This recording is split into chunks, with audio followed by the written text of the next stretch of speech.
നമുക്കിന്നൊരു ഇഡ്ഡലിക്ക് ദോശയ്ക്കൊക്കെ കഴിക്കാൻ പറ്റുന്ന ഒരു ഇൻസ്റ്റൻറ്റ് കുക്കൻ സാമ്പാർ എങ്ങനെ ഉണ്ടാക്കാൻ നോക്കാം. അപ്പോൾ അതിനായി കുറച്ച് പൊതിർത്ത് വെച്ച പരിപ്പ്, ഉരുളക്കിഴങ്ങ്, തക്കാളി, മുരിങ്ങാക്കോല്, സവാള, പച്ചമുളക്, ക്യാരറ്റ്. അപ്പോൾ നിങ്ങളുടെ കയ്യിൽ ഏത് പച്ചക്കറിയാണോ ഉള്ളത് സാമ്പാറിന് പറ്റി അതൊക്കെ നിങ്ങൾക്ക് ഇടാം. പിന്നെ താളിക്കാൻ വേണ്ടിയിട്ട് കുറച്ച് ഉണക്കമുളക്, കടുക്, ഉലുവ, കറിവേപ്പില, പിന്നെ മല്ലിയിലയും കൂടി വേണം. പിന്നെ നമുക്ക് കുറച്ച് ആവശ്യത്തിന് പുളി.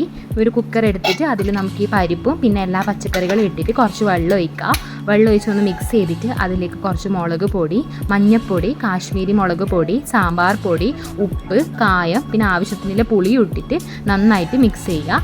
എന്നിട്ട് നമ്മളിതൊരു കുക്കറിൽ അടച്ച് വെച്ചിട്ട് കുക്കർ ഒരു 4-3 വിസിൽ കുക്കറിൽ വെച്ചാൽ ഇത് ഒന്നായി കിട്ടും. എന്നിട്ട് നമുക്കൊരു പാത്രം എടുത്തിട്ട് അതിൽ കുറച്ച് എണ്ണ, കുറച്ച് ഉലുവ, കടുക്, കറിവേപ്പില, പിന്നെ നമ്മൾ ഉണക്കമുളകെല്ലാം ഇട്ടിട്ട് ഒന്ന് നന്ന് സോട്ട് ചെയ്തിട്ട് അതിലേക്ക് ഈ ആകിയ സാമ്പാർ മിക്സ് ഒന്ന് ഒഴിച്ചിട്ട് ഒന്ന് ഇളക്കി കൊടുക്കാം. ഇളക്കിയ ശേഷം നമ്മൾ കുറച്ച് തള വരണം. അപ്പോൾ നമുക്ക് ആ ഒരു കുറച്ച് ഉടഞ്ഞിട്ടൊക്കെ കിട്ടും. അപ്പോൾ അതിൽ കുറച്ച് മല്ലിയിലയും കൂടി ഇട്ടാൽ നമ്മൾ ഇൻസ്റ്റൻ്റ് ആയിട്ടുള്ള സാമ്പാർ റെഡി. ഇത് ഇഡ്ഡലിക്കും ദോശക്കൊക്കെ നല്ലൊരു കോമ്പിനേഷനാണ്.